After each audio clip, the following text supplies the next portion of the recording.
Hi friends, welcome to VSV Lux. உங்கள் அனைவருக்கும் எனது அன்பு வணக்கம். இன்றைக்கி நம்ம ஜவ்வரிசி வச்சு ரொம்ப ஈஸியாக ரொம்ப டேஸ்டான வடகம் செய்யலாம். வெறும் ஜவ்வரிசி மட்டும்தாங்க, வேறு எந்த மாவும் கிடையாது. பாருங்கள் எவ்வளோ பெருசாக பொரிஞ்சு வந்திருக்கு பாருங்கள். டேஸ்ட்டும் அவ்வளோ நல்லா இருந்துச்சுங்க. வாயில் போட்டோடனே கரையும், அந்த அளவுக்கு நல்ல கரகரன்னு சூப்பர் டேஸ்ட்டோட இந்த ஜவ்வரிசி வடகம் இருக்குங்க. எவ்வளோ சிறுசாக இருக்குது பாருங்கள், காஞ்சது பொரிச்சு எடுக்கிறப்போ எவ்வளோ பெருசாக வந்திருக்கு பாருங்கள். அவ்வளோ கரகரன்னு இருக்குங்க. ரொம்ப ஹார்டாக இருக்குமோ அப்படின்னு யோசிக்க வேண்டாம். ரொம்ப நல்லா கரகரன்னு வாயில் போட்டோடனே கரையும், அந்த அளவுக்கு இந்த ஜவ்வரிசி வடகம் இருக்கும். இது செய்கிறதுக்கு நம்ம ஒரு கப்புக்கு சின்ன ஜவ்வரிசி எடுத்துக்கணும். பெருசாக எடுத்துக்கலாம், ஆனால் ரொம்ப பெருசாக தெரியும். அதனால் சின்ன ஜவ்வரிசி கிடச்சா வாங்கிக்கோங்க. நான் சிறுசு தான் எடுத்துருக்கேன். ஒரு 3/4 கப் அளவுக்கு ஜவ்வரிசி எடுத்துருக்கேன். இது கொஞ்சம் அழுக்காக இருக்கிறதுனால ஒரு 2 தடவை நல்லா பிசைஞ்சு கழுவிக்கோங்க. பிசைஞ்சு கழுவுறப்போ அதில் உள்ள அழுக்கெல்லாம் போய் நல்ல கலராக நமக்கு வரும். இந்த ஜவ்வரிசியை ஊற வைக்கணுங்க. நல்லா ஃபஸ்ட்டு ஒரு 1/2 கப் தண்ணி ஊற்றி ஊற வச்சுட்டு அதுக்கப்புறம் கிளறி விட்டு திருப்பி ஒரு 1/2 கப் தண்ணி, 1 கப்பு தண்ணி தேவைப்படுங்க இந்த ஜவ்வரிசி ஊறுறதுக்கு. இந்த பாருங்கள், நல்லா கழுவி எடுத்தாச்சு. எவ்வளோ வெள்ளையாக இருக்குது பாருங்கள். இதிலே கொஞ்சம் தண்ணி இருக்குது. இப்போ மேற்கொண்டு நான் கொஞ்சம் தண்ணி ஊற்றி நல்லா கிளறி மூடி வச்சிட போகிறேன். ஒரு 1 ஹவர் கழித்து திருப்பி ஒரு தடவை கிளறி கொஞ்சம் தண்ணி விட்டு மூடி வச்சிட போகிறேன். எப்படி இது ஊறுறதுக்கு ஒரு 8 ஹவர்ஸாவது வேணுங்க. நைட்டே ஊற வச்சுட்டு படுத்துட்டா காத்தால் நமக்கு எழுந்திரிச்சு செய்கிறதுக்கு ரொம்ப ஈஸியாக இருக்குங்க. இப்போ நைட்டு ஊற வச்சு இப்படி கிளறி விட்டு திருப்பியும் கொஞ்சம் தண்ணி விட்டு ஏன்னா ஒரே மாதிரி ஊறி இருக்கணும், நல்லா ஊறி இருக்கணும். நல்லா ஊறினா தான் உங்களுக்கு பொரியிறப்போ நல்லா இருக்கும். அதனால் இதுக்கு தேவையான அளவு தண்ணி விட்டு நல்லா ஊற வச்சுருக்காங்க. எல்லா ஜவ்வரிசியும் ஒரே மாதிரி ஊறி இருக்கணும். நீங்கள் கிளறி விடாமல் வெறும் தண்ணி மட்டும் ஊற்றுனீங்கன்னா மேலே உள்ளது அவ்வளோவா ஊறி இருக்காது. அதனால் அடிக்கடி கிளறி விட்டு தண்ணி விட்டு நல்லா ஊற வச்சுருங்க. எக்ஸ்ட்ரா தண்ணி இருந்துச்சு அப்படின்னா வடிகட்டிடுங்க. இதில் இப்போ நல்லா ஊறின ஜவ்வரிசியில் கொஞ்சம் உப்பு, பெருங்காயத்தூள் போட்டு நல்லா எல்லாத்தையும் ஒன்றா கலந்துக்கலாம். நான் இதை 2 பாகமாக எடுக்க போகிறேன். ஏன்னா காரம் தான் நமக்கு பிடிக்கும். அதனால் காரமாக கொஞ்சம் செய்கிறதுக்காக தனியாக எடுக்க போகிறேன். இப்போ உப்பும் பெருங்காயத்தூளும் போட்டு எல்லா ஜவ்வரிசியும் ஒன்று போல் கலந்ததுக்கப்புறம் பாதி இன்னொரு கப்பில் எடுத்து அதில் கொஞ்சம் சீரகமும் சில்லி ஃப்ளேக்ஸும் போட்டு நான் மிக்ஸ் பண்ண போகிறேன். ஜவ்வரிசி எந்த அளவுக்கு ஊறி இருக்குது பாருங்கள்.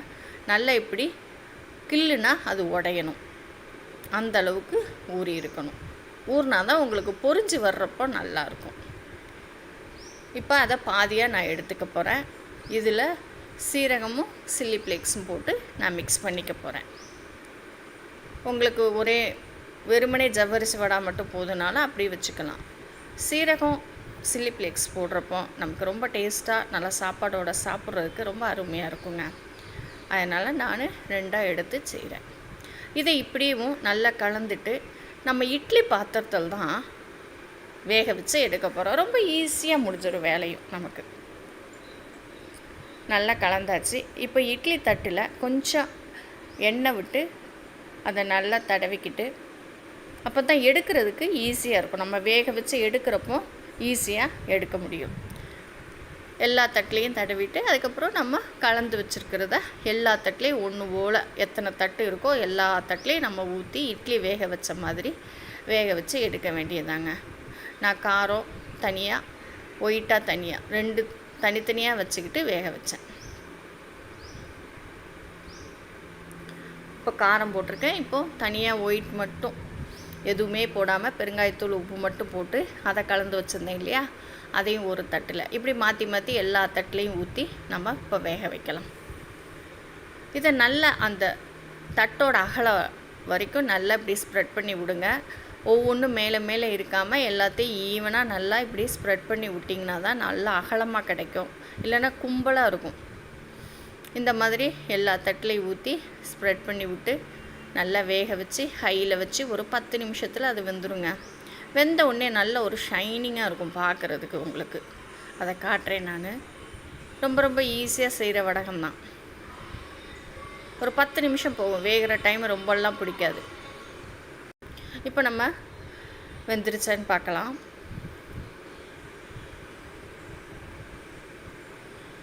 பாருங்கள் எவ்வளோ பளபளன்னு இருக்குது. இதிலே தெரிஞ்சிடும் நமக்கு வெந்துருச்சு அப்படின்னு சொல்லி.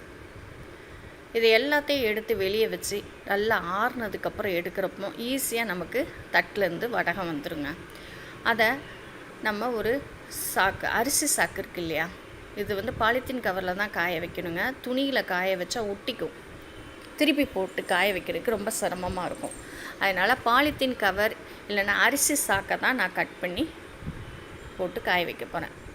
இந்த பாருங்கள் நல்லா ஈவனாக எல்லாம் வெந்துருச்சு. எல்லா தட்டையும் கொஞ்சம் நேரம் நம்ம ஆற விடலாம். ஆறுனதுக்கப்புறம் தான் நமக்கு எடுக்க ஈஸியாக வரும். நம்ம ஃபஸ்ட்டே ஆயில் அப்ளை பண்ணியிருக்கோம் இல்லையா, அதனால் ஈஸியாக எடுத்துடலாம். இப்போ பாருங்கள் நல்லா ஈஸியாக எடுக்க வந்துடும். இதை நான் சாக்கு, நம்ம அரிசி சாக்கை தான் கட் பண்ணி அதில் தான் காய வைக்கிறேன். அப்போ தான் நமக்கு திருப்பி போட்டு காய வைக்கிறதுக்கு ரொம்ப ஈஸியாக இருக்கும். எல்லா தட்டில் உள்ளதையும் இந்த மாதிரி எடுத்து போட்டு காய வச்சு ஒரு 2 நாள் ஆகுங்க காயறதுக்கு. காஞ்சதுக்கப்புறம் காட்டுறேன் பாருங்கள். நல்ல வெயில்னால் 2 நாளில் நல்லா மொறுமொறுன்னு காஞ்சிரும். ஈஸி தானேங்க, இது செய்கிறதும் ஈஸி. வடகம் போட தெரியாதவங்க கூட இதை ஈஸியாக நம்ம போட்டுடலாம். பொரிச்சு கொடுத்து பாருங்களேன், வீட்டில் உள்ளவங்க ரொம்பவே பிடிக்கும். எல்லாத்துக்குமே ரொம்ப அருமையாக இருக்குது அப்படி சொல்லுவாங்க. அந்த அளவுக்கு இந்த டேஸ்ட்டும் நல்லாவே இருக்கும். இதை இப்படி திருப்பி போட்டு நல்ல ஒரு 2 நாளுக்கு அப்புறம் பார்த்தா வடகம் வந்து உங்களுக்கு இப்படி இருக்கும். எப்படி இருக்குது பாருங்கள், நல்லா காஞ்சிருச்சு. இது வெறும் ஒயிட் கலர் மட்டும். இதில் வந்து நம்ம காரப்பொடி, சீரகம் இதெல்லாம் போட்டோம் இல்லையா, அந்த வடகம். ரெண்டுமே ரொம்பவே டேஸ்ட்டாக இருந்துச்சு. இப்போ புரியுது பாருங்கள், எவ்வளோ அருமையாக புரியுது பாருங்கள். இந்த வீடியோ உங்களுக்கு பிடிச்சிருக்குன்னு நினைக்கிறேன். பிடிச்சிருந்தா உங்கள் ஃப்ரெண்ட்ஸ் சர்க்கிளுக்கு ஷேர் பண்ணி விடுங்க. ஒரு லைக் போடுங்க, சப்ஸ்கிரைப் பண்ணுங்கள். உடனடியாக என் வீடியோ உங்களுக்கு கிடைக்கணுன்னா சப்ஸ்கிரைப் பண்ணி பெல் ஐக்கான் கிளிக் பண்ணிக்கோங்க. நெக்ஸ்ட் வீடியோவில் நம்ம பார்க்கலாம்.